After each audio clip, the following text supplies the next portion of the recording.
तो हेलो मेरे प्यारे दोस्त, आपका हमारे यूट्यूब चैनल विद्या कोचिंग कराओ में स्वागत है। आज हम आप लोगों को नंबर सिस्टम का पार्ट 1 पढ़ाने जा रहे हैं। ठीक, तो चलो स्टार्ट करते हैं पार्ट 1।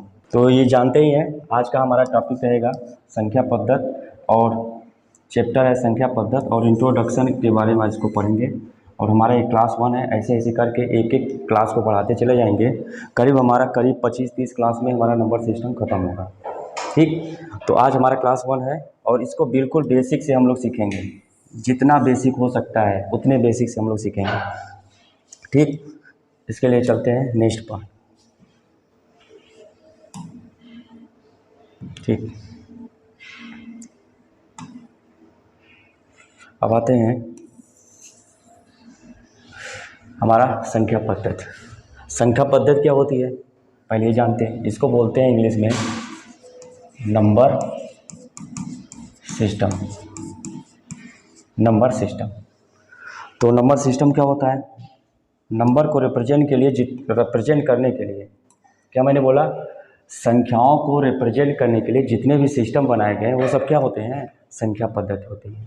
अब आप सोचेंगे कि कौन कौन से सिस्टम बनाए गए हैं, तो मेरे हिसाब से 4 सिस्टम बनाए गए हैं। कौन कौन से होते हैं? पहला दशमलव पद्धति, दूसरा द्विआधारी पद्धति, तीसरा अष्टाधारी पद्धति, चौथा होता है खष्टाधारी पद्धति। दशमलव पद्धति, इसको बोलते हैं डेसिमल सिस्टम। डेसिमल सिस्टम क्या होता है? कोई नंबर होता है, उसका बेस कितना होता है? 10 होता है। अगर किसी नंबर का बेस 10 है तो आप समझ जाइए वो कैसा नंबर है? डेसिमल नंबर है। यहाँ 10 रहता है बेस। और इस डेसिमल नंबर में कौन कौन से नंबर होते हैं? 0 से लेकर के हम लोग 9 तक संख्या ले जाते हैं, नंबर ले जाते हैं, तो क्या होता है? दशमलव पद्धति होती है। ठीक, तो ये दशमलव पद्धति हमारे सिलेबस में है। इसको हम लोग अच्छे से पढ़ेंगे। पूरा सिलेबस हमारा दशमलव पद्धति पर ही है। फिर उसके बाद आते हैं द्विआधारी पद्धति, बाइनरी सिस्टम। इस बाइनरी सिस्टम भी, इसका बेस कितना होता है? 2 होता है। इसमें नंबर जो होते हैं 0 to 1 यूज होते हैं। इसका यूज हम लोग कंप्यूटर में पढ़ते हैं। कंप्यूटर के लैंग्वेज सॉफ्टवेयर को यूज करने के लिए 0-1 लैंग्वेज का यूज करते हैं। ठीक, तो बाकी हम लोग नंबर सिस्टम में 0 के बारे में भी पढ़ेंगे। 0 सम है, विषम है, भाज्य भाज्य क्या है, सब पढ़ेंगे। ठीक, बाकी यहाँ पे हम लोग द्विआधारी पद्धति में हम लोग थोड़ा सा पढ़ेंगे कि बाइनरी से डेसिमल में कैसे कन्वर्ट करेंगे और डेसिमल से बाइनरी में कैसे कन्वर्ट करेंगे, ये हम लोग सीखेंगे यहाँ पे। इसके लिए 1-2 नंबर का फिक्स है नंबर एग्जाम में आने के लिए, तो द्विआधारी पद्धति को हम लोग थोड़ा सा बेसिक जानकारी ले लेंगे। फिर उसके बाद आते हैं क्या?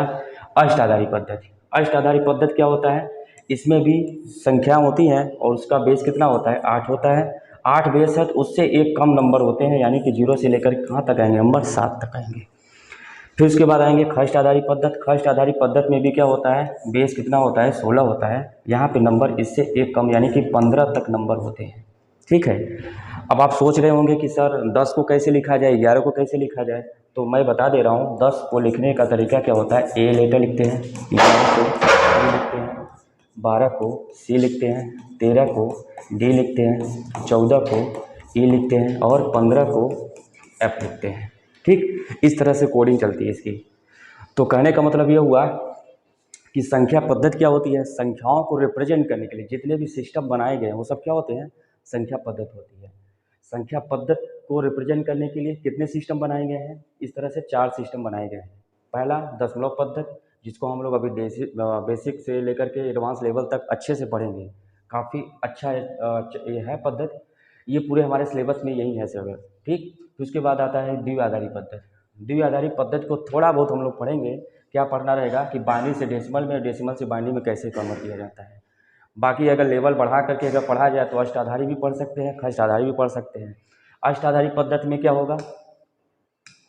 अष्टाधारी पद्धति में क्या होगा? कोई एक नंबर रहेगा, उसका बेस रहेगा 8, उसको खष्टाधारी में बदल सकते हैं, या खष्टाधारी से हम कहाँ चले जाएं? बाइनरी में। तो बाइनरी से हो सकता है इसको बदलने के लिए कह दे किसमें? डेसिमल में। तो ये सब हमारे सिलेबस से बाहर है।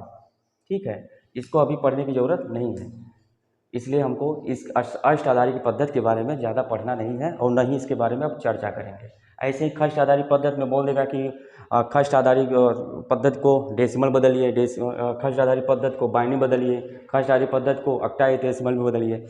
इस तरह से इन सब के बारे में इतना हम लोग पढ़ते हैं। ठीक, अब हम लोग चलते हैं क्या? दशमलव पद्धति के बारे में क्या कैसे होता है, फिर उसके बाद आगे बढ़ते हैं। चलिए, अब आते हैं अंक। अंक क्या होता है, उसके बाद हम लोग देखते हैं नंबर क्या होती है। ठीक, तो चलिए देखते हैं अंक क्या होता है। अंक मतलब होता है डिजिट, डिजिट और ये क्या नंबर। सबसे पहले तो डेसिमल सिस्टम में पहले ये जानेंगे कि वो नंबर कौन कौन से हैं, ठीक, और वो अंक कौन कौन से हैं। ठीक, तो डेसिमल नंबर में हम लोग पढ़ेंगे पहले क्या अंक। अंक क्या होता है, 0 1 2 3 4 5 6 7 8 9, 0 to 9 तक के क्या होते हैं, अंक होते हैं। अगर देखा जाए तो कुल कितने अंक होते हैं, कुल हमारे पास होते हैं 10 अंक। कितने होते हैं, 10 अंक। इस 10 अंक से यूज करके हम क्या बनाते हैं, संख्या बनाते हैं। अगर हम विभिन्न प्रकार के अंक का यूज करेंगे तो हम विभिन्न प्रकार की संख्या बना सकते हैं। जैसे मैंने कहा एक अंकों की सबसे छोटी संख्या बनाना है, तो इन अंक का ही यूज करके हमको एक अंकों की सबसे छोटी संख्या बनाना हो तो क्या बनाएंगे, 0। अगर मैं बोलूँ एक अंकों की सबसे बड़ी संख्या तो क्या बनेगा, 9। ठीक, तो ये हमारा हो गया एक अंकों की संख्या। अगर मैं बनाऊँ आपको कहूँ कि ये 2 अंकों की सबसे छोटी संख्या बनाइए तो क्या बनाएंगे, इनमें से कोई 2 अंक यूज कर लीजिए और सबसे छोटा नंबर बनाइए। अब आप सोच रहे होंगे क्या, 0 1, लेकिन ये 0 1 2 अंकों की संख्या नहीं है, ये है एक अंकों की संख्या। किसी भी संख्या के लेफ्ट हैंड साइड में कितनों भी जीरो लगा दीजिए वो संख्या पे कोई प्रभाव नहीं पड़ता है, लेकिन अगर उसी संख्या के राइट हैंड साइड में जीरो लगा देंगे तो उसका प्रभाव पड़ने लगता है, आपकी हंसी बढ़ जाती है। कैसे, अब वो तो आप जानते ही होंगे कैसे हंसी बढ़ेगी। आपके अकाउंट में एक एक जीरो बढ़ाते चले जाएं आगे साइड में तो क्या होगा, आपकी हंसी बढ़ जाएगी। ठीक, तो जैसे संख्या हमने क्या बोला, एक अंकों की सबसे छोटी संख्या हमने बनाया था 0 और एक अंकों की सबसे बड़ी संख्या क्या बनाया था हमने, 9। अब हमने क्या करा कि जैसे हमको 2 अंकों की सबसे छोटी संख्या बनाना है, हमारा अंक कौन कौन से हैं, 0 1 2 3 4 5 6 7 8 9, ये हमारे क्या है, अंक हैं। अगर देखा जाए तो कुल अंकों की संख्या कितने होते हैं, कुल अंक कितने होते हैं, कुल अंक होते हैं 10। कौन से, 0 से लेकर के 9 तक। इन कुल अंकों का यूज करके हम क्या बनाते हैं, संख्या बनाते हैं। कौन कौन सी संख्या, एक अंकों की सबसे छोटी संख्या अगर बनाना हो तो हमारा क्या होगा, 0, इसका यूज करके। एक अंकों की सबसे बड़ी संख्या बनाना हो तो क्या होगा हमारा, 9, इसका यूज करके, अंकों का यूज करके।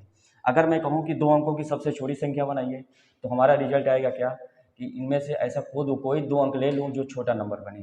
तो कोई 2 ले लूँ तो आपके दिमाग में चलेगा कि 0 1, तो 0 1 हमारा 2 अंकों की संख्या नहीं है, ये हमारा एक अंकों की संख्या है। क्यों, क्योंकि किसी भी संख्या के लेफ्ट हैंड साइड में कितनों भी जीरो लगा दीजिए आपका इस संख्या पे कोई प्रभाव नहीं पड़ता है। लेकिन अगर यही संख्या के राइट हैंड साइड में जीरो बढ़ाने देते हैं तो इस पर बहुत प्रभाव पड़ता है।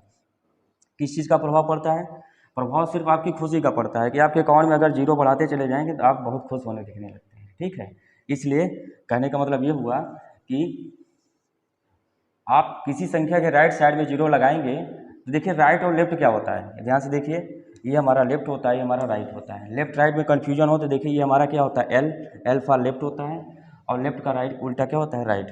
अगर किसी को बाएं दाएं में कन्फ्यूजन हो तो ऐसे बनाइए बी फॉर क्या होता है, बायां, ऐसे बनाइए डी, तो डी फॉर क्या हो जाएगा, दायां। ठीक, तो बायां दायां लेफ्ट राइट का कन्फ्यूजन हमने अभी क्या कर दिया, दूर कर दिया, जिसका आपको यूज रीजनिंग में भी मैथ में भी होता रहेगा। ठीक, अब हम लोग देखते हैं 2 अंकों की सबसे छोटी संख्या। तो 2 अंकों की सबसे छोटी संख्या बनाने के लिए हमको क्या लेना पड़ेगा, 10 लेना पड़ेगा, क्योंकि यहाँ पे ये 2 अंक की संख्या है। अगर 2 अंकों की सबसे बड़ी संख्या लूँ तो क्या हो जाएगा, 99 नंबर। अगर मान लीजिए आपके क्वेश्चन में कहा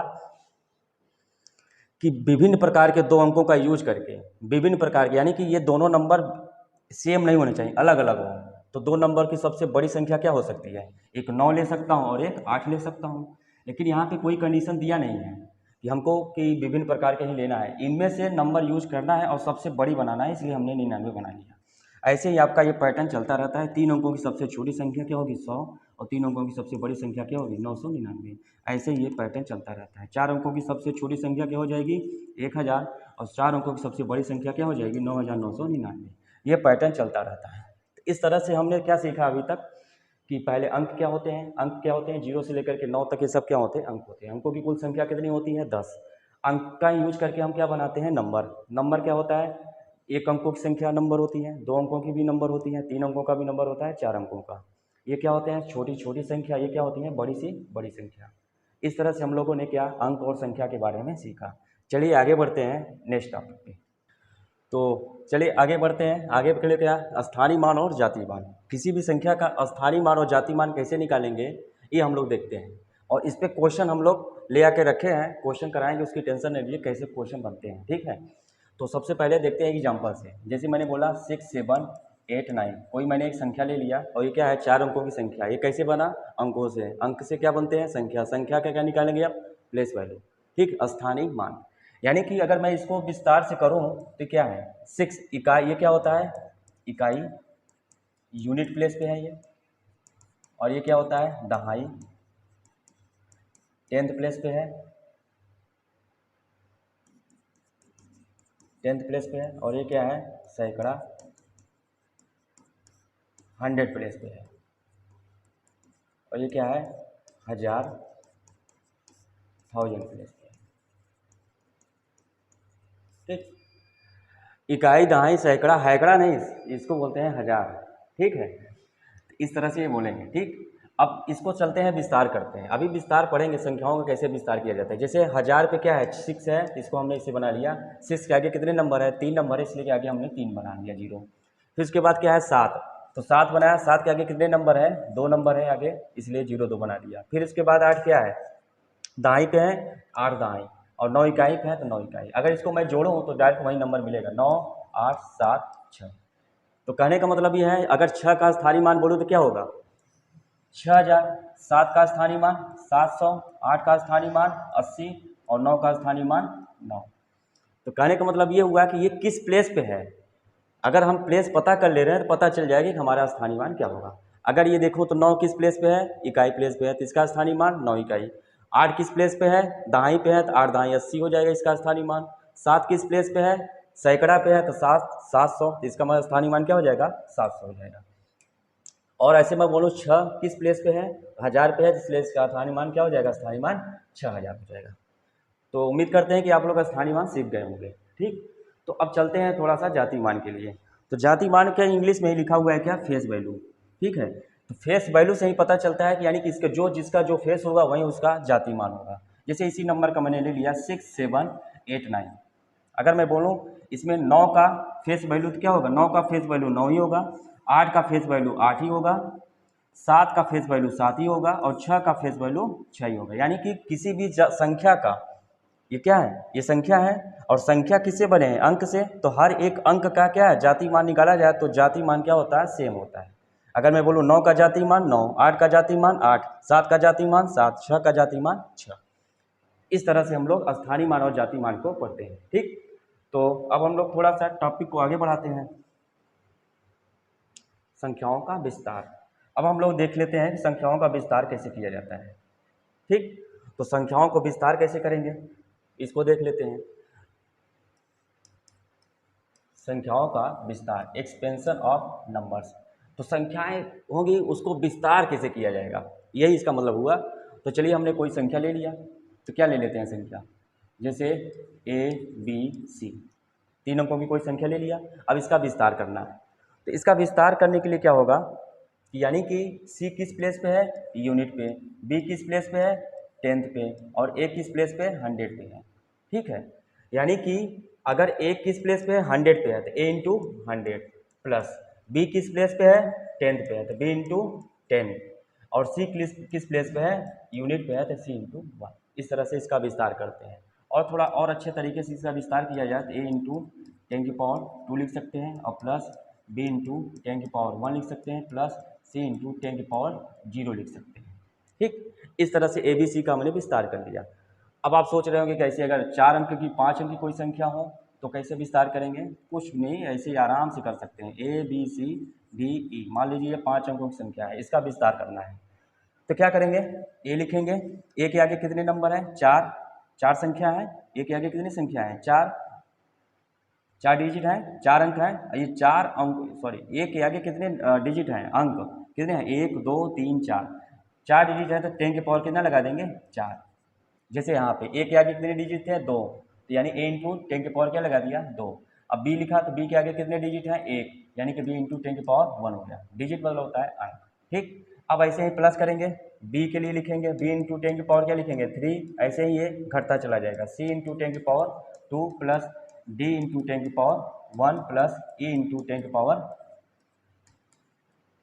0। इस तरह से ये विस्तार होगा।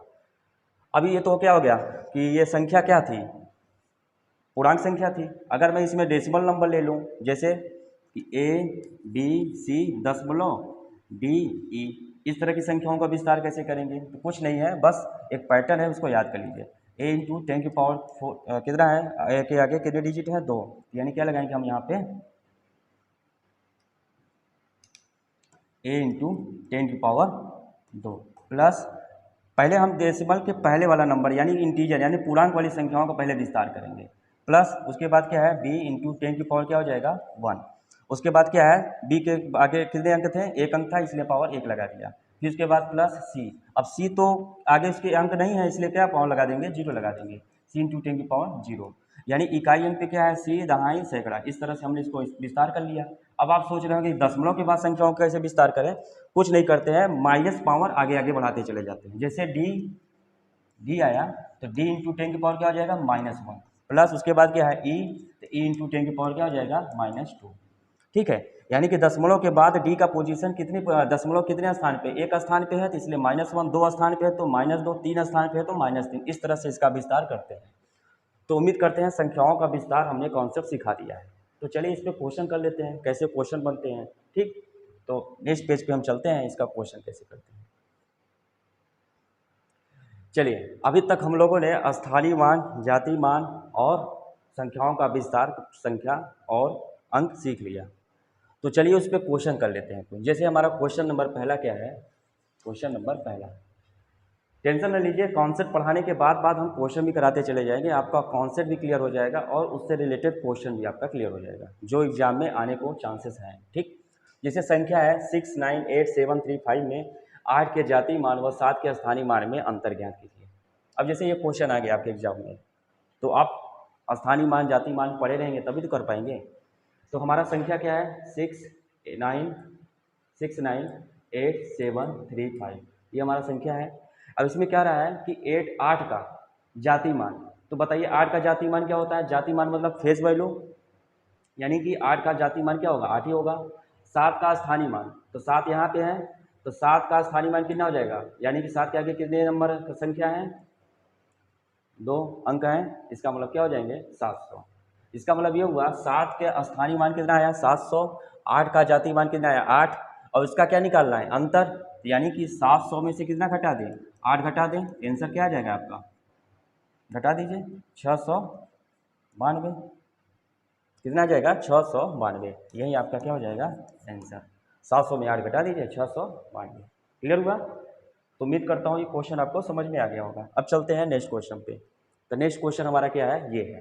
इस क्वेश्चन को सॉल्व करिए, इस क्वेश्चन को सॉल्व करिए। देखिए क्या दिया हुआ है, क्वेश्चन नंबर मान लेते हैं क्या है 2 है। दे दिया है संख्या 5769.3878 में 8 के दोनों अंकों के स्थानीय मान का योगफल ज्ञात कीजिए। अब बताइए इस क्वेश्चन में क्या दे दिया, 8 के दोनों अंकों के स्थानीय मान का योगफल ज्ञात कीजिए। तो 8 कहाँ है, यहाँ है और यहाँ है। 8 के दोनों अंकों के स्थानीय मान का योगफल ज्ञात करना है। ठीक, तो कैसे करेंगे, पहले लिखेंगे क्या 5 7 6 9.38782। ठीक, अब क्या करेंगे,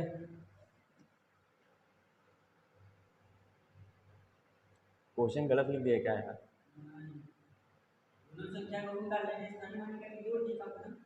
इस क्वेश्चन को कट कर दीजिएगा, ठीक है, समझ रहे हैं, उस क्वेश्चन को कट कर दीजिएगा ना, कटिंग कर दीजिएगा, इस क्वेश्चन पे आएंगे, ठीक है। चलिए नेक्स्ट क्वेश्चन करते हैं हम लोग।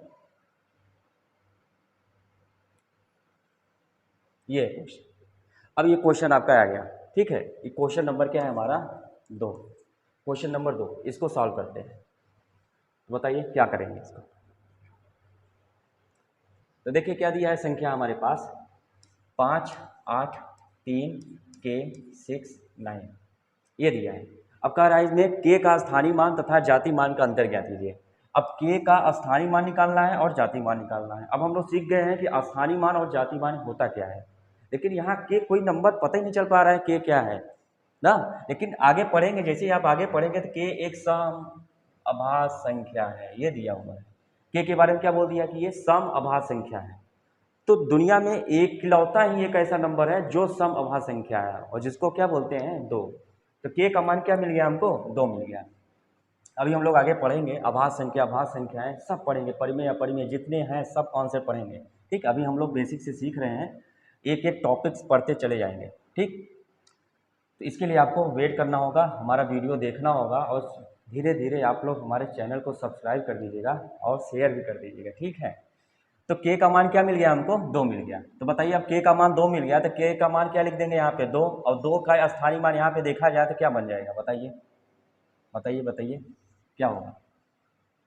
के का मान क्या मिल गया हमको 2, तो 5 8 3। अब के का मान देखो कि एक सम अभाज्य संख्या है, तो इकलौता ही एक ऐसा नंबर होता है जो सम होता है और अभाज्य होता है, वो 2। सबसे छोटी अभाज्य संख्या भी क्या होती है 2, इसलिए हमारा के का मान क्या मिल गया 2। यहाँ रख देते हैं के की जगह 2 रख दिया 6 9।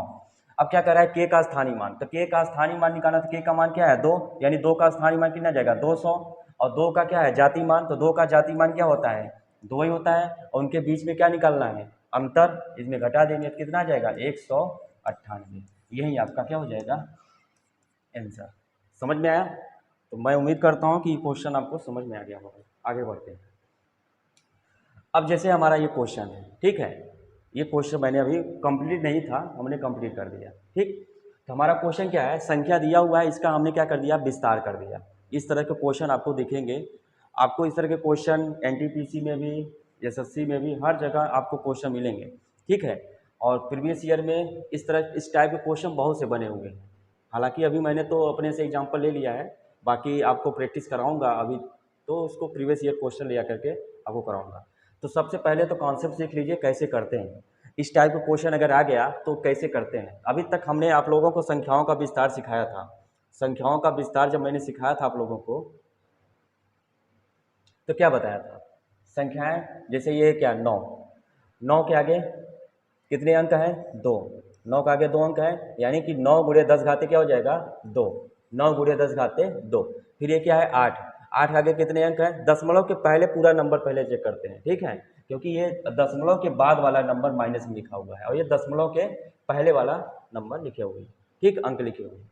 अब बताइए 9, 9 गुणे 10 घाते क्या हो जाएगा 2, यानी ए का मान कितना आ गया 9 प्लस बी का मान कितना आ जाएगा 8 प्लस सी का मान कितना आ जाएगा 7 प्लस डी का मान क्या आ जाएगा 5, क्योंकि 10 घाते क्या है -1 है, दशमलव के बाद एक ही अंक है इसलिए 10 घाते -1 हुआ। ऐसे ही दशमलव के बाद कितने अंक हैं 2 हैं, तो 3 क्या हो जाएगा ई हो जाएगा। इस तरह से हमारा ये कितना आ जाएगा 3 आ जाएगा। अब इसको जोड़ेंगे तो कितना आएगा, जोड़ लीजिए 9 8 17, 17 3 20, 4 24, 5 29, 30 2 32, 5 3 8 8 16, 16 8 24 25, 25 5 3 2 32, कितना आ गया 32। यही आपका आंसर है। ठीक, समझ में आ गया होगा। तो देखिए स्थानीय मान और जाति मान से जो जो क्वेश्चन बनते हैं हम लोग क्या कर दिया सिखा दिया। हर तरह के क्वेश्चन जैसे जिस टाइप के क्वेश्चन बनते हैं हमने आप लोगों को दिखा दिया। अब बढ़ते हैं आगे। अब आते हैं नेक्स्ट टॉपिक, संख्याओं का वर्गीकरण। देखिए संख्याओं को वर्गीकरण कैसे करेंगे। अभी तक हम लोगों ने क्या क्या पढ़ा ये देखिए। अभी तक हम लोगों ने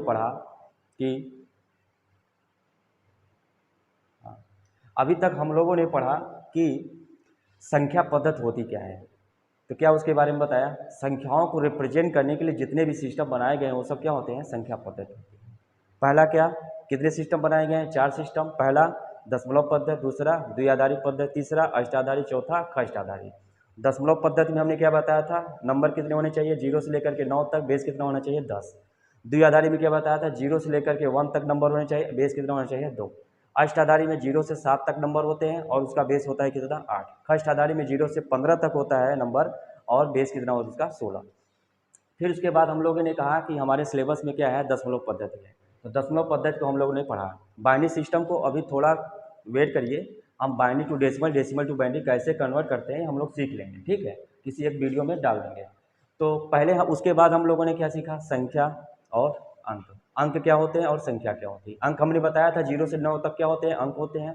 कुल अंकों की संख्या कितनी होती है 10। अंकों से मिल करके हमारा क्या बनता है संख्या बनती है। 2 अंकों की संख्या, 2 अंकों की, 3 अंकों की, 4 अंकों की, इस तरह से हम लोग संख्या सीखा। सबसे छोटी संख्या, सबसे बड़ी संख्या, हर चीज़ हमने बनाना सीखा। अंक और संख्या के बाद हम लोगों ने सीखा स्थानीय मान और जातीय मान। स्थानीय मान यानी किस स्थान पे है वो अंक, और जातीय मान मतलब उसका फेस वैल्यू क्या है, ये हम लोगों ने सीखा। स्थानीय मान और जातीय मान पढ़ने के बाद हम लोगों ने नंबरों का क्लासिफिकेशन देखा, यानी कि संख्याओं को कैसे वर्गीकरण किया जाएगा। ठीक है, उसको हमने सॉरी, संख्याओं का वर्गीकरण नहीं, उसके पहले हम लोग देखा था संख्याओं को कैसे ब्रेक किया जाएगा। ठीक है, तो संख्याओं को कैसे ब्रेक किया जाएगा, यानी कि हम लोगों ने क्या पढ़ाया था। फिर उसके बाद हम लोगों ने आ जाते हैं संख्याओं का वर्गीकरण, क्लासिफिकेशन ऑफ नंबर, ये कैसे करेंगे। ठीक, तो इसको हम लोग देखते हैं, संख्याओं का वर्गीकरण। तो चलिए, संख्याओं का वर्गीकरण को पढ़ने के लिए हम लोग थोड़ा सा बेसिक जानते हैं। तो ये बताइए, कोई नंबर रहा होगा, वो कैसा रहा होगा, बहुत ही जटिल रहा होगा। उस जटिल नंबर को तोड़ने के लिए हमको क्या करनी पड़ेगी, अलग अलग बनाना पड़ा नंबर को, तो नंबर को एक नया नाम दिया पड़ गया। तो पहले वो जटिल रही होगी तो कैसा रहा होगा, तो ये जानते हैं हम लोग। तो संख्याएं बहुत जटिल के रूप में होती हैं, तो जो जटिल रही होगी तो उसको ही हम लोग क्या बोलते हैं, कॉम्प्लेक्स नंबर। कॉम्प्लेक्स नंबर, जिसको बोलते हैं क्या, सममित संख्या। ठीक, तो कॉम्प्लेक्स नंबर इस तरह से होते हैं। अब कॉम्प्लेक्स नंबर को किससे रिप्रेजेंट करते हैं, जेड से। अच्छा, ये नंबर कैसे होते हैं, ये रियल और इमेजिनरी दोनों का कॉम्बिनेशन होता है। ठीक है, कुछ वास्तविक और कुछ काल्पनिक नंबर मिल करके क्या बनाते हैं, समी संख्या बनाते हैं। अब कॉम्प्लेक्स नंबर भी क्या रहे होंगे, दो तरह के होंगे। एक जटिल नंबर होता है जिसको बोलते हैं कॉम्प्लेक्स नंबर। ठीक है, अब ये कॉम्प्लेक्स को जब मैंने ब्रेक किया तो क्या क्या मिला हमको, एक रियल नंबर मिला और एक इमेजिनरी नंबर मिला। ठीक, तो रियल नंबर को हम लोग क्या बोलते हैं, वास्तविक संख्या। वास्तविक संख्या, इसको बोलते हैं काल्पनिक संख्या। काल्पनिक संख्या। ठीक, अब हम लोग सोचेंगे कि वास्तविक संख्या क्या होती है, काल्पनिक संख्या क्या होती है। तो देखिए, सब बेसिक से पढ़ेंगे। ठीक है, टेंशन ना लीजिए, एक एक कहाँ से आया, कैसे आया, सब बताएंगे, टेंशन ना लें। तो वास्तविक संख्या क्या होती है, अब बोलिए, वास्तविक संख्या क्या होती है। तो वास्तविक संख्या को रिप्रेजेंट के लिए देखिए कई डिफिनीशन है। ठीक है, अभी और डिफिनीशन की जब वास्तविक अलग से पढ़ेंगे तो उसको बताएंगे। अभी तक यहाँ देखिए, इसके हिसाब से देखा जाए, ऐसी संख्या जिसका वर्ग करने पर हमको पॉजिटिव मिल गई, वो कैसी संख्या होती है, वास्तविक संख्या होती है। और ऐसी संख्या जिसका वर्ग करने पर हमको निगेटिव मिल जाए, वो संख्या कैसी होती है, काल्पनिक होती है। ठीक, तो दुनिया का इकलौता एक ही ऐसा नंबर है जो कैसी है, काल्पनिक है, जिसको हम बोलते हैं क्या, आयोटा। आयोटा एक ऐसा नंबर है जो क्या है, काल्पनिक है। उसके अलावा कोई भी नंबर ले लीजिए, दुनिया का कोई भी नंबर उठा लीजिए, वो कैसा मिलेगा आपको, पॉजिटिव मिलेगा। उसका वर्ग करने पे कैसा मिलेगा, पॉजिटिव मिलेगा, यानी वो कैसा हो जाएगा, वास्तविक हो जाएगा। तो कहने का मतलब ये हुआ कि काल्पनिक संख्या एक ही होता है जिसको बोलते हैं आयोटा। आयोटा का स्क्वायर करते हैं तो क्या मिलता है हमको, -1। ठीक, आयोटा का स्क्वायर करते हैं क्या मिलता है, -1। अगर कोई बोले -1 को आयोटा स्क्वायर बोलते हैं। ठीक है, काल्पनिक संख्या समझ में आया। अब काल्पनिक संख्या हमारे सिलेबस में है नहीं, इसलिए हम लोग इसको पढ़ेंगे नहीं, लेकिन थोड़ा बहुत इसके बारे में जानकारी अभी दे देंगे। ठीक, हमारे सिलेबस में क्या है, रियल नंबर, तो रियल नंबर को ही हम लोग आगे पढ़ेंगे। ठीक, तो इतना समझ में आया, उम्मीद करता हूँ काल्पनिक संख्या और वास्तविक संख्या आप लोग समझ में आ गया है। तो चलिए नेक्स्ट पेज पे चलते हैं।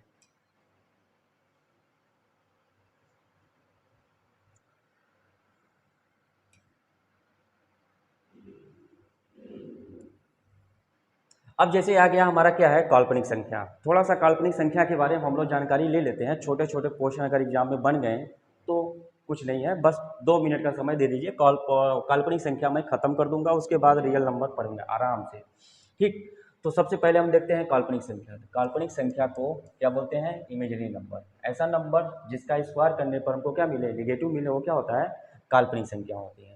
तो कोई भी संख्या ले लिया, जैसे एक्स स्क्वायर ले लिया, इसका वर्ग करने पर निगेटिव मिले तो क्या होता है, वो काल्पनिक संख्या होती है। ठीक, अब तो कोई संख्या क्या है, वो आयोटा। आयोटा का स्क्वायर करूंगा क्या मिलेगा हमको, -1 मिलेगा। इसलिए आयोटा क्या है, इकलौता है आयोटा नंबर कैसा है, ये काल्पनिक संख्या होती है। आयोटा को देखो ऐसे लिखते हैं, आयोटा, ये होता है आयोटा। ठीक, ये आयोटा होता है। अब देखो यहाँ से क्वेश्चन कैसे बनेंगे, छोटे छोटे क्वेश्चन क्या बनेगा, जैसे मैंने बोला -25 का वर्गमूल क्या होगा। ठीक, इस तरह से छोटे छोटे क्वेश्चन आपका बन सकता है। -25 का वर्गमूल क्या होगा। अब बताइए, अब -25, अभी तक तो आप क्या करते थे, +25 का वर्गमूल निकालते थे, अब -25 आ गया। अब तो -25 का वर्गमूल निकालेंगे तो यानी इसको ऐसे लिखेंगे, -25 वर्गमूल निकालेंगे यानी अंडर रूट। अब बताइए, अंडर रूट के अंदर कोई भी संख्या हो कैसी होती है, पॉजिटिव होती है, लेकिन ये क्या हो गया, यहाँ पे नेगेटिव हो गया। इसका मतलब ये नंबर कैसा रहा होगा, काल्पनिक रहा होगा। तो कहने का मतलब ये हुआ, किसी भी संख्या का वर्ग करूँ नेगेटिव मिल जाए, या किसी संख्या का स्क्वायर रूट लूँ या वर्गमूल लूँ नेगेटिव मिल जाए, तो कैसी संख्या हो जाती है, काल्पनिक हो जाती है। यानी कि कैसी संख्या है, अभी काल्पनिक है। तो चलिए इसका स्क्वायर रूट निकालते हैं। यहाँ कुछ नहीं होता तो 2 हिडन रहता है, यानी कि दो दो का पेयर बनाएंगे। तो चलिए यहाँ पे करते हैं। अब इसको थोड़ा ब्रेक कर देते हैं, -1 इंटू 25। ठीक, अब मुझे ये बताइए, अभी -1 को क्या मैंने बोला था, -1 ये आयोटा स्क्वायर, यानी कि मैं क्या लिख सकता हूँ, आयोटा स्क्वायर इंटू 25।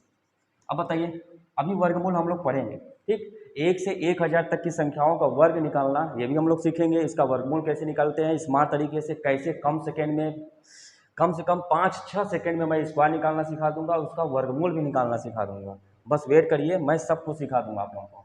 आयोटा का स्क्वायर कितना होता है, अगर इसका अंडर रूट लूँ तो क्या आएगा आयोटा, और 25 का अंडर रूट लूँगा तो क्या आएगा 5, यानी इसका आंसर क्या आ जाएगा 5i। 5i, यानी कि अगर मैं बोलूँ -25 का वर्गमूल क्या होगा तो क्या आएगा 5i। इस तरह से आपके छोटे छोटे क्वेश्चन बन सकते हैं, कहाँ से, वास्तविक काल्पनिक संख्या से। ठीक है, उम्मीद करता हूँ ये कॉन्सेप्ट आपको समझ में आया होगा, और यहाँ से क्वेश्चन कैसे बन सकते हैं हमने बताया। फिर उसके बाद नेक्स्ट पेज पे चलते हैं। नेक्स्ट पेज पे आ गए हम लोग। तो नेक्स्ट पेज पे हम लोग चलते हैं, फिर उसके बाद नेक्स्ट पेज पे हमारा क्या आ गया, वास्तविक संख्या। ये हमारे सिलेबस में है, काफ़ी अच्छे से पढ़ेंगे वास्तविक संख्या क्या होती है। आज आप लोग जान जाएंगे कि जीरो कैसी संख्या है, इनफाइनाइट कौन संख्या है कि नहीं, ठीक, और क्या आप जानेंगे जीरो सम है कि नहीं। इस तरह से हम लोग सीखेंगे कौन कौन सी संख्या होती हैं, क्या संख्या है नहीं, कौन संख्या है नहीं, ये सब सीखेंगे, टेंशन नहीं लेने का। वास्तविक संख्या क्या होती है, अभी तक तो हमने बताया एक डिफिनीशन, क्या, ऐसी संख्या जिसका वर्ग करने पर हमको क्या मिल जाए, वो क्या, पॉजिटिव मिल जाए, वो क्या होती है, वास्तविक संख्या होती है। तो क्या यही एक डिफिनीशन है, नहीं। अब आप, जैसे मैंने अभी बोला, ऐसी संख्या जिसका वर्ग करने पर हमको क्या मिले, पॉजिटिव। जैसे -2 का वर्ग किया, क्या मिला हमको, +4। 2 का वर्ग करेंगे तो क्या मिलेगा, +4। तो हर केस में माइनस लूँ चाहे प्लस लूँ, हर केस में क्या मिल रहा है, पॉजिटिव मिल रहा है। इसका कहने का मतलब ये हुआ कि हमको वास्तविक संख्या का ये डिफिनीशन एक तो हमको पता चल गया कि ऐसी संख्या जिसका वर्ग करने पर हमको क्या मिल जाए, पॉजिटिव मिल जाए, वो कैसी संख्या होती है, वास्तविक संख्या होती है। चलिए हम एक और डिफिनीशन इसका बताते हैं, जिसके लिए हमको पढ़ना पड़ेगा नंबर लाइन, नंबर लाइन, जिसको बोलते हैं संख्या रेखा, संख्या रेखा। तो थोड़ा सा बेसिक है ये, इसके बारे में जानते हैं, फिर इसके बाद हम लोग आगे बढ़ते हैं। संख्या रेखा क्या होती है ये जानते हैं।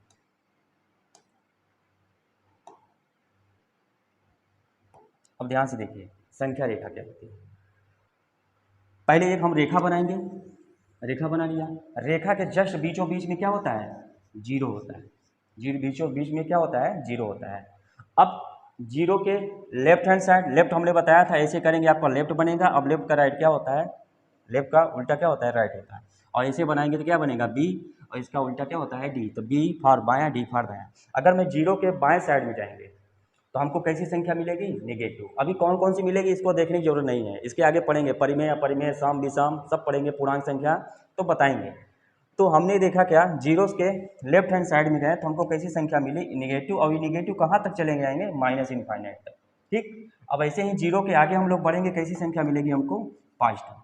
तो बीच में पॉजिटिव कहाँ तक मिलेगी हमको, प्लस इनफाइनाइट तक मिलेगी। ठीक, तो कहने का मतलब ये हुआ कि हमारा वास्तविक संख्या जो होती है इसका क्या है, पहला लेटर आर, यानी कि वास्तविक संख्या को किससे रिप्रेजेंट करते हैं, आर से। आर बिलोंग करता है किससे, अब ध्यान सुनिए, नंबर लाइन में जितनी भी संख्या को, यानी संख्या रेखा पर जो जो संख्या हम रिप्रेजेंट कर सकते हैं, यानी कि संख्या रेखा पर जो जो संख्या हम रिप्रेजेंट कर सकते हैं वो क्या होती है, वास्तविक संख्या होती है।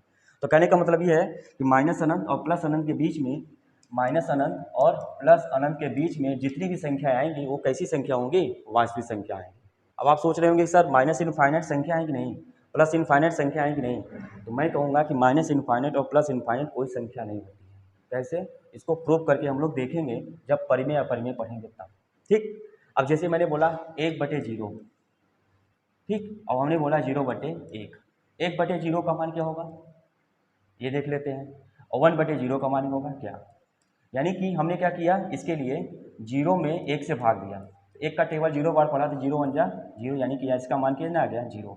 ले जैसे ही हम इसके लिए भाग देंगे, 1 में किससे भाग देंगे 0 से, तो 0 9 जा 0 फिर 1, 0 9 जा 0 फिर 1, 0 9 जा 0 फिर 1। यानी कि कहने का मतलब यह है, चाहे 1 बार टेबल ले जाएं, चाहे 2 बार, चाहे 3 बार, चाहे 4 बार, चाहे 9 बार ले जाएं, ये कभी भी इसका शेषफल 0 नहीं आता है।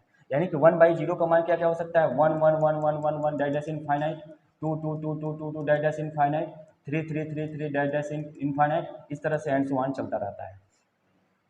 तो कहने का मतलब यह है कि 1/0 कैसी संख्या हो गई, इनफाइनाइट। ठीक, 1/0 कैसी हो गई, इनफाइनाइट। अभी हम चेक कर रहे हैं कि ये अनंत कोई संख्या होती है कि नहीं, और ये माइनस इनफाइनाइट कोई संख्या होती है कि नहीं। तो चलिए हम इसी को देख रहे हैं कि अनंत कोई संख्या है कि नहीं। अब बताइए वास्तविक संख्या क्या होती है, जिसको P/Q के रूप, अभी आगे पढ़ेंगे वास्तविक संख्या, और वास्तविक संख्या पढ़ लिए, परिमेय और अपरिमेय। अभी हम लोग पढ़ेंगे परिमेय संख्या क्या होती है, अपरिमेय संख्या क्या होती है। ठीक, तो परिमेय संख्या होती है जिसको P/Q के रूप में लिखा जाए और Q 0 नहीं होना चाहिए। ऐसे ही अपरिमेय में भी यही कॉन्सेप्ट होता है, जिसको P/Q के रूप में लिखा जाए लेकिन Q भी 0 ना हो। तो बताइए जब कोई संख्या न परिमेय हो न अपरिमेय हो, यानी कि वास्तविक संख्या से ही तो दो बनेंगे, एक परिमेय और एक अपरिमेय। अगर अनंत जैसे 1/0, जैसे ये क्या होगा हमारा P हो गया, ये हमारा Q हो गया, Q हमारा 0 नहीं होना चाहिए। ये दोनों केस में, परिमेय और अपरिमेय दोनों केस में Q 0 नहीं होना चाहिए। जब Q 0 नहीं होना चाहिए तो यहाँ पे क्या हो गया, Q 0 हो गया।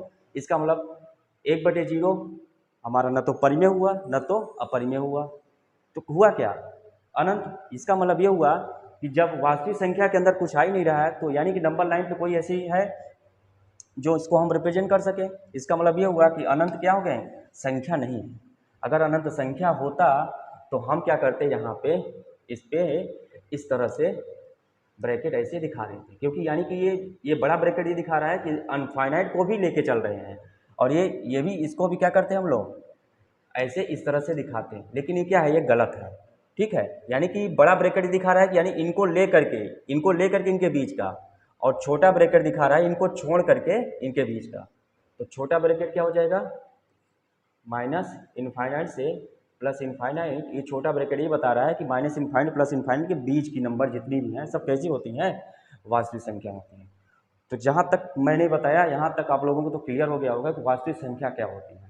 वास्तविक संख्या वो होती हैं जो इनको वर्ग करने पर धनात्मक मिले, और जो नंबर लाइन में रिप्रेजेंट हो क्या होती हैं, वास्तविक संख्या होती है। वास्तविक संख्या कहाँ से कहाँ तक होती है, माइनस अनंत से लेकर के प्लस अनंत। हमने ये भी बताया इसके बीच में जितनी संख्या होंगी सब कैसी होंगी, वास्तविक होंगी। और अनंत, अनंत क्या होती है, कोई संख्या नहीं होती। हमने प्रूफ भी दिखाया, क्यों, क्योंकि 1/0 का मान क्या होता है, अनंत होता है। और अनंत न तो परिमेय है न तो अपरिमेय है। अब परिमेय अपरिमेय नहीं है तो कहाँ से आया, वास्तविक संख्या से, न तो ये वास्तविक संख्या भी है। तो यानी कि 0 अनंत, माइनस अनंत और प्लस अनंत कोई संख्या नहीं होती है। आज से जान गए आप लोग माइनस अनंत प्लस अनंत कोई संख्या होती है कि नहीं होती है, जान गए होंगे आप। ऐसे ही आगे सीखेंगे जीरो सम है कि विषम है, क्यों है, ये सब सीखेंगे। ठीक, आगे बढ़ते हैं नेक्स्ट पेज पे।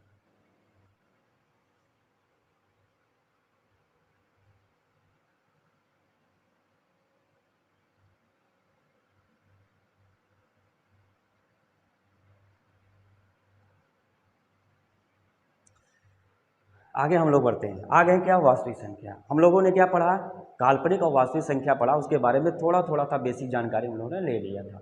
अब हमारा क्या आ गया, फिर वास्तविक संख्या आ गई। तो वास्तविक संख्या को रिप्रेजेंट करने के लिए अभी दो सिस्टम और बनाए गए। अभी दो सिस्टम और पढ़ेंगे, परिमेय या अपरिमेय, वो तो पढ़ेंगे ही, परिमेय अपरिमेय अभी देखेंगे। फिर देखते हैं वास्तविक संख्या, यानी कि इसको क्या बोलते हैं इंग्लिश में, रियल नंबर। ठीक, रियल नंबर यानी पूर्णांक को क्या बोलेंगे,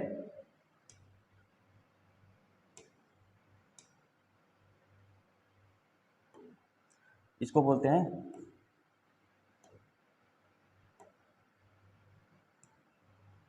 इंटीजर नंबर, यानी इसको क्या बोलते हैं, पूर्णांक संख्या। इसको बोलते हैं डेसिमल नंबर।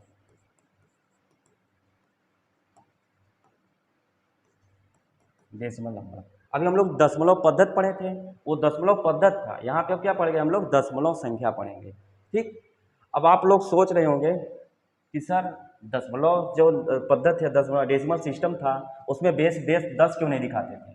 जैसे मैंने 2, 3, 8, 6 लिख दिया, इसमें बस बेस 10 क्यों नहीं दिखाते हैं? ठीक, तो देखिए 10 बेस दिखाना अच्छा नहीं लगता है, यहाँ पे बार बार 10 बेस लिखे। इस तरह से इसको हम समझ लेते हैं कि कहाँ 0 से लेकर के 9 तक की कोई संख्या यूज हुआ है तो हम क्या समझेंगे, ये दशमलव से, दशमलव पद्धति में लिखा हुआ है। ठीक, तो दशमलव इसलिए हमको यहाँ पे बेस 10 लिखने की ज़रूरत नहीं पड़ती है। ठीक है, हम लोगों ने अभी तक क्या क्या सीखा है, जो अभी कक्षा 0 से लेकर के कक्षा 1 से लेकर के अभी 9, 10, 11, 12 इंटर तक जो पढ़ा है, तो क्या सीखा है? डेसिमल नंबर का जोड़ना, डेसिमल सिस्टम वाले नंबर का ही जोड़ना, घटाना, गुणा, भाग करना। अगर मैं आपसे कहूँ कि 6, 3, 2, 5, यहाँ दे दिया बेस 8 और प्लस के दिया 5, 4, 3, 2, अब यहाँ बेस कर दिया 8। अब जोड़ के बताइए तो क्या होगा? ये ऑक्टाडेसिमल में है। अब ये आपका क्या हो गया? सिस्टम बदल गया। यानी कि अभी तक आप जोड़ने किसका आ रहे थे? डेसिमल का, यानी कि जिसका बेस 10 हो। अब इसका बेस कितना है? 8 है। ऐसे जोड़ा जाए। अब यहाँ भी माइनस कर दो तो हटाना भी दिक्कत हो जाएगी, गुणा कर दो तो ये भी दिक्कत हो जाएगी, भाग दे दो तो ये भी दिक्कत हो जाएगी। तो कहने का मतलब ये है कि आप अभी तक किस किस सिस्टम को जोड़ने चले आए थे? अभी तक आप जोड़ने चले आए थे किसका? डेसिमल सिस्टम का। तो डेसिमल सिस्टम का ही हम लोग जोड़ना, घटाना, गुणा, भाग सीखे हैं। बाकी और सिस्टम का ऑक्टाडेसिमल, हेक्साडेसिमल, इन सब का जोड़ा, घटाना, गुणा, भाग नहीं सीखा हूँ। शायद आप लोग बाइनरी सिस्टम का जोड़, घटाना, गुणा, भाग सीखे होंगे। 0, 1, 0, 1 इस तरह से मान लीजिए ऐसे दे दिया, प्लस 1, 0, 1, 0, 1 इस तरह से जोड़ना दे दिया। तो ये आप जोड़ना सीखे होंगे। नहीं सीखे होंगे तो कोई दिक्कत नहीं है, हम सिखा देंगे जब बाइनरी सिस्टम अलग से हम पढ़ाएंगे। ठीक है, तो द्विआधारी पद्धति वाले सिस्टम अलग से पढ़ाएंगे, जोड़ना घटाना सिखाएंगे। फिर उसके बाद बाइनरी से डेसिमल, डेसिमल से बाइनरी कैसे कन्वर्ट करते हैं ये भी सीखेंगे। ठीक, तो अभी के लिए इसको स्किप करते हैं। अभी तक हम लोगों ने जोड़ना किसका सीखा है? डेसिमल सिस्टम का। ठीक है, डेसिमल सिस्टम का बेस कितना होता है? 10 छिपा हुआ रहता है, हिडन रहता है। जैसे अंडर रूट में यहाँ बेस कितना होता है? 2, इसका ये बेस छिपा हुआ रहता है, वैसे यहाँ पर भी इसका बेस छिपा हुआ रहता है। ठीक है, तो इसकी टेंशन नहीं लेने का है आपको, बस आप यहाँ देखते चले जाइए। पूर्णांक संख्या और दशमलव संख्या क्या होती है इसके बारे में देखते हैं। ठीक, पहले देखते हैं दशमलव संख्या, डेसिमल नंबर। अब आप सोच रहे होंगे कि दशमलव संख्या क्या, मतलब हाँ हाँ वही दशमलव संख्या जो आप सोच रहे हैं। जो दशमलव के बाद संख्या लिखी जाती है वो क्या होती हैं? दशमलव संख्या होती हैं। और दशमलव के पहले जो संख्या लिखी जाती है उनको क्या बोलते हैं? पूर्णांक संख्या। जैसे मैंने बोला 1.2, यानी कि इसमें एक क्या है? आपका पूर्णांक है, और 2 क्या है? दशमलव है। कहने का मतलब ये हुआ।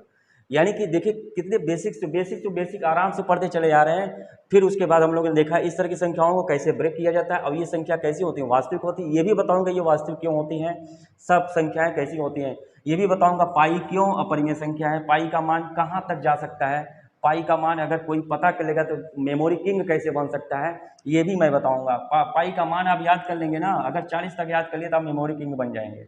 50 तक याद कर लिए तब भी मेमोरी किंग। तो मेमोरी किंग आपको बनना है, आपको पाई का मान याद करना होगा, और सबके बस का नहीं है पाई का मान याद करना। क्या क्या मैंने बताया अभी? 1.2। जैसे मैंने लिया है कोई वास्तविक संख्या लिया, क्या? 1.2। ठीक, अब ये क्या है? वास्तविक संख्या है। क्यों है मैं भी बताऊंगा, सारा डिटेल सब बताऊंगा, कौन सी परिमेय कौन अपरिमेय है सब बताऊंगा। तो 1.2, एक क्या है इसमें? पूर्णांक है, और 2 क्या है? दशमलव है। आप सोच रहे होंगे सर दशमलव क्या इसी तरह के होते हैं? नहीं, दशमलव और भी तरह के होते हैं। कितने तरह के होते हैं ये भी दिखा देता हूँ। तो डेसिमल जो होते हैं, डेसिमल नंबर जो होते हैं वो 3 तरह के होते हैं। कैसे? दिखा दे रहा हूँ। देखिए हम दशमलव किस तरह से लिखते हैं, जैसे मैंने लिखा 0.5, ये भी ये दशमलव है। अब जैसे मैंने लिखा 0.5, 5, 5, 5, 5, इस तरह से ये 5 क्या हो गया? रिपीट होने लगा, ये भी दशमलव है। तो पहला टाइप का दशमलव ये होता है, दूसरे टाइप का दशमलव ये होता है, और तीसरे टाइप का दशमलव अगर मैं लिखूँ, देखो ये क्या हो गया? रुक गया, इसको बोलते हैं शांत दशमलव। ये क्या हो गया? रुक नहीं रहा है, यानी कि क्या हो गया? अशांत हो गया, यानी कि इसको बोलते हैं अशांत दशमलव। रुक गया, टर्मिनेट हो गया, नहीं रुका, नॉन टर्मिनेटिंग, जिसको बोलते हैं टर्मिनेटिंग डेसिमल, इसको बोलते हैं नॉन टर्मिनेटिंग डेसिमल। यानी कि ये रुका नहीं, यानी क्या हो गया? अनंत तक गया, इसका मतलब अशांत नहीं, शांत नहीं है, अशांत हो गया। ऐसे एक डेसिमल और होता है जो रुकता नहीं है, रिपीट भी नहीं करता है। 5, 3, 8, 7, 6, 9, 9, 3, 5, 1, 0, 3 इस तरह से चलता रहता है। ये भी कहाँ तक जाएगा? अनंत तक जाएगा। तो कहने का मतलब ये है दशमलव संख्या कितने तरह की होती हैं? 3 तरह की होती हैं। पहला टर्मिनेटिंग, दूसरा नॉन टर्मिनेटिंग, तीसरा ये भी नॉन टर्मिनेटिंग होता है। लेकिन ये रिपीट नहीं करता है। यानी कि ये कैसा है, टर्मिनेट हो गया यानी शांत है।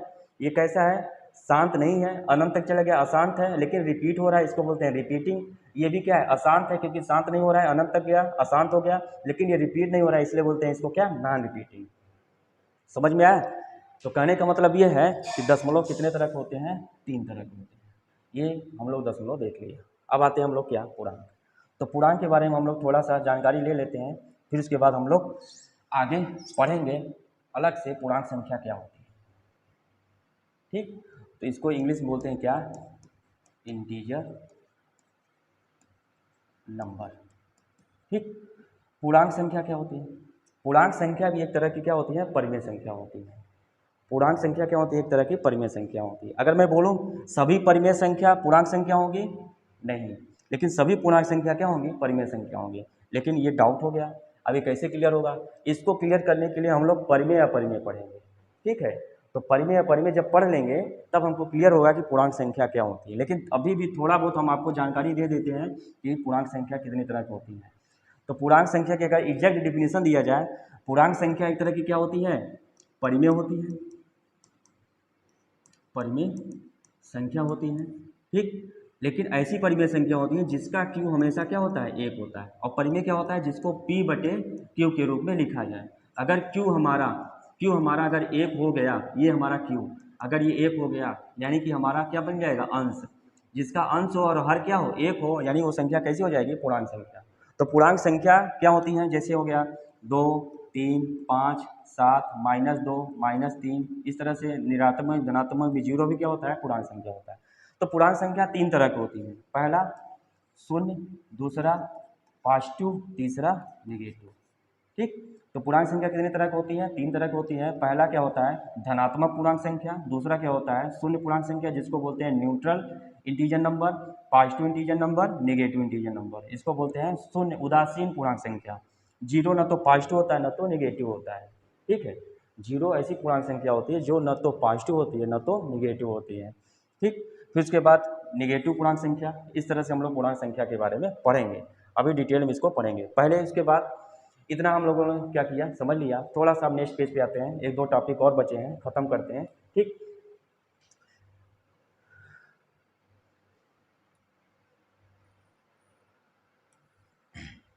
चलिए यहाँ पे देखो दिया हुआ है पुनरावृत्ति, रिपीटिंग। अभी जैसे हमने बोला था दशमलव कितने तरह की होती है, शांत होते हैं, अशांत होते हैं, रिपीटिंग, नॉन रिपीटिंग। ठीक है, यानी पुनरावृत्ति और अपुनरावृत्ति। तो ऐसे हम देख लेते हैं ऐसे कौन से नंबर है जो पुनरावृत्ति करते हैं, रिपीट करते हैं। जैसे तो रिपीटिंग डेसिमल, क्या लिखेंगे, रिपीटिंग डेसिमल, यानी कि ये कैसे पकड़ेंगे, पुनरावृत्ति दशमलव। तो पुनरावृत्ति दशमलव कैसे लिखा, जैसे 2.6 इस तरह से बार बार रिपीट हो रहा है, कैसा हो गया, ये पुनरावृत्ति हो गया। तो आप लोग समझ गए होंगे पुनरावृत्ति रिपीटिंग डेसिमल कैसे होते हैं, यानी कि एक ही नंबर क्या हो बार बार रिपीट हो रहा हो, कैसा होता है, रिपीटिंग हो रहा है। अब जैसे मैंने बोला 2.12351, 1 2 3 5, 1 2 3 5, तो ये बताइए क्या ये रिपीटिंग डेसिमल है?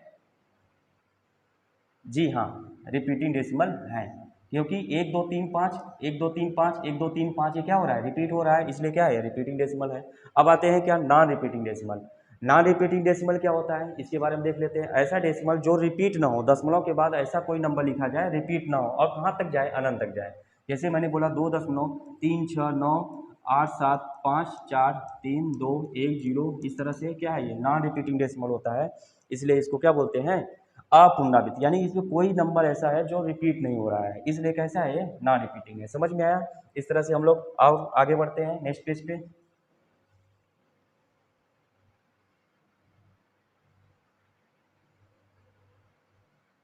ठीक, अब आया हमारा क्या, टर्मिनेटिंग डेसिमल जिसको बोलते हैं शांत दशमलव, और टर्मिनेटिंग क्या होता है, नॉन टर्मिनेटिंग जिसको बोलते हैं अशांत दशमलव। ठीक, तो शांत दशमलव क्या होता है इसके बारे में देख लेते हैं। जैसे मैंने लिखा 2.35। अब इसके आगे मैंने कोई नंबर नहीं लिखा। अब आप सोच रहे होंगे सर इसमें जीरो लगा दूँ, चलिए लगा दिया। लेकिन एक बात जान लीजिए, चाहे मैं 0.2 लिखूँ, चाहे 0.20 लिखूँ, चाहे 0.200 लिखूँ, चाहे 0.200 लिखूँ, सब आपस में क्या होते हैं, सब आपस में बराबर होते हैं। समझ गए? कहने का मतलब ये हुआ किसी भी दशमलव के बाद कोई नंबर है, अगर नंबर कैसा हो गया, शांत हो गया, कैसा हो गया, शांत हो गया, यानी इसके आगे कोई नंबर नहीं आ रहा है, टर्मिनेट नहीं हो रहा है, समझ रहे हैं, यानी कि सारी टर्मिनेट हो रहा है, यानी खत्म हो रहा है, इसके बाद कोई नंबर है नहीं, तो उसके आगे हम 1 जीरो भी लगा सकते हैं, 2 जीरो भी लगा सकते हैं, 3 जीरो भी लगा सकते हैं, 4 5 6 जितना हो सके उतना जीरो हम लगा सकते हैं। ठीक, ये अपनी आवश्यकता अनुसार हम जीरो को घटाते बढ़ाते रहते हैं। ठीक है, तो कहने का मतलब ये हुआ कि आप दशमलव के बाद अगर कोई नंबर है और वो शांत हो गया तो उसके आगे जीरो लगाइए चाहे ना लगाइए, कोई फर्क नहीं पड़ता है। अब बताइए, जब संख्या पे कोई फर्क पड़ेगा ही नहीं तो जीरो लगाने की क्या ज़रूरत है। अगर मान लीजिए जीरो लगा भी दिए, ठीक है, आप सोच रहे हैं कि ये क्या हो रहा है, रिपीट हो रहा है, तो अगर रिपीट हो रहा है यानी कि जीरो पे क्या लगाएंगे, बार, और जीरो पे बार कोई नंबर होती नहीं है, इसलिए हम क्या करेंगे, जीरो लगाना बंद करेंगे। इसका मतलब ये हुआ 2.35 यहीं पे क्या हो गया, शांत हो गया। इसका मतलब ये कैसा संख्या है, शांत दशमलव है। ठीक, अब देखते हैं अशांत दशमलव, जिसको बोलते हैं नॉन टर्मिनेटिंग डेसिमल। ऐसा कोई नंबर जो शांत ही ना हो, जैसे मैंने बोला 2.358765, इस तरह से होगा, अशांत हो गया, यानी कि खत्म ही नहीं हो रहा है, समझ रहे हैं, यानी कि क्या हो रहा है, खत्म ही नहीं हो रहा है। यानी खत्म दो तरीके से हो सकते हैं, हो सकता है रिपीट ही ना हो सकता है रिपीट हो। अब यहाँ पे क्या हो रहा है, रिपीट नहीं हो रहा है, इसलिए ये भी क्या है, नॉन टर्मिनेटिंग नॉन रिपीटिंग। क्या होता है ये, नॉन टर्मिनेटिंग नॉन रिपीटिंग। अब मैंने ये बोला है 2.35 ऐसे ऐसे अनंत तक गया, तो क्या हो गया, टर्मिनेट तो नहीं हो रहा है, इसको बोलते हैं नॉन टर्मिनेटिंग, और रिपीट हो रहा है इसलिए बोलते हैं रिपीटिंग। समझ गए, नॉन टर्मिनेटिंग रिपीटिंग, समझ गए। इसका मतलब ये हुआ कि हम लोगों ने क्या सीखा है आज, शांत दशमलव, अशांत दशमलव, टर्मिनेटिंग नॉन टर्मिनेटिंग, ये हम लोगों ने सीख लिया। अब हम लोग देखेंगे कि परिमेय कैसे बनेगा और अपरिमेय कैसे बनेगा, परिमेय और अपरिमेय। अपरिमेय बनने के लिए हमारा क्या होना चाहिए, ध्यान समझिएगा, एक नॉन टर्मिनेटिंग यानी कैसा हो, अशांत हो। आपको अगर अपरिमेय बनाना है तो अशांत दिखाना ही पड़ेगा, मस्ट है, बहुत जरूरी है, अशांत दशमलव होना पड़ेगा। ठीक, और दूसरा रिपीट नहीं होना चाहिए, यानी कि क्या बोलेंगे, नॉन रिपीटिंग। क्या हो जाएगा, नॉन रिपीटिंग, जिसको बोलते हैं अपुनरावृत्ति, अपुनरावृत्ति। यानी कि अशांत दशमलव, अपुनरावृत्ति, ये दोनों मिल के क्या बनाते हैं, अपरिमेय बनाते हैं। यानी इनको हम P/Q के रूप में नहीं लिख सकते। यानी कि अपरिमेय का अगर एग्जैक्ट डिफिनेशन बोला जाए, वो जो नॉन टर्मिनेटिंग और नॉन रिपीटिंग होते हैं वो कैसे होते हैं, अपरिमेय होते हैं, और इनको हम P/Q के रूप में नहीं लिख सकते। अब जैसे यहाँ देख लीजिए 2.358769 है, ये कैसा है, अशांत है, और ये कैसा है, अपुनरावृत्ति है, यानी कि ये टर्मिनेट भी नहीं हो रहा है और रिपीट भी नहीं हो रहा है। तो क्या मैं इसको, इस दशमलव को भिन्न में बदल सकता हूँ, नहीं बदल सकते, इसलिए कैसा है, इसको P/Q के रूप में नहीं लिख सकते। समझ गए, यानी कि अभी हम लोग सीखे हैं, आप लोग पिछली क्लास में सीखे होंगे क्या, दशमलव से भिन्न में बदलना और भिन्न से दशमलव बदलना। तो दशमलव से भिन्न बदलना और भिन्न से दशमलव बदलना ये सीखे होंगे आप लोग, उम्मीद करते हैं ये सीखे होंगे। तो दशमलव से भिन्न और भिन्न से दशमलव नहीं सीखे हैं तो नेक्स्ट वीडियो में हम लोग इसी को सीख करके परिमेय अपरिमेय को डिसाइड करेंगे, कौन परिमेय है कौन अपरिमेय है। ठीक है, यानी कि ऐसा दशमलव जिसको भिन्न बदल देते कैसा हो जाएगा, वो परिमेय हो जाएगा, और किसी जो भिन्न में है वो तो ऑलरेडी क्या होगा, परिमेय होगा, और भिन्न को भी दशमलव सीखना है। यानी क्या आप इस तरह के दशमलव को भिन्न में बदलना सीखे हैं, नहीं। अगर आप इस तरह के दशमलव को भिन्न बदलना नहीं सीखे हैं तो होता भी नहीं है।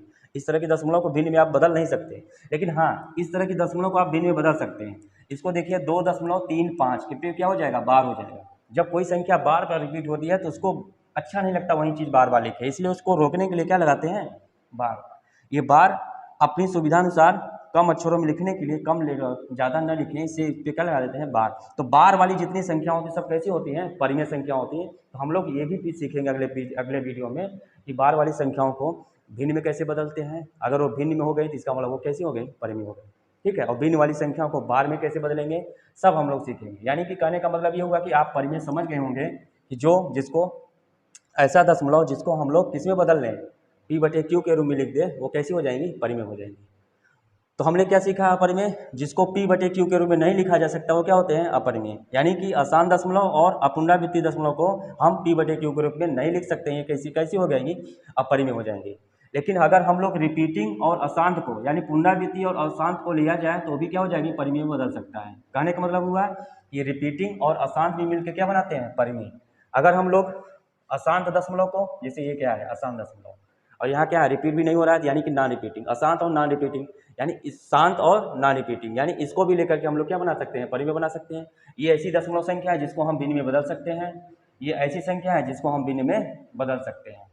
क्यों, क्योंकि क्या है ये बार में है और बार वाली संख्या को हम भिन्न में बदल सकते हैं। यानी कि हम यहाँ से सीख गए हैं कि परिमेय और अपरिमेय क्या होते हैं। इनके बारे में और डिटेल में हम लोग नेक्स्ट पार्ट में पढ़ेंगे, नेक्स्ट वीडियो में हम लोग आएंगे, जल्द ही आएंगे। इसके लिए अभी तक के लिए आप लोगों को हम विदा लेते हैं। जय हिंद, जय भारत, नमस्कार।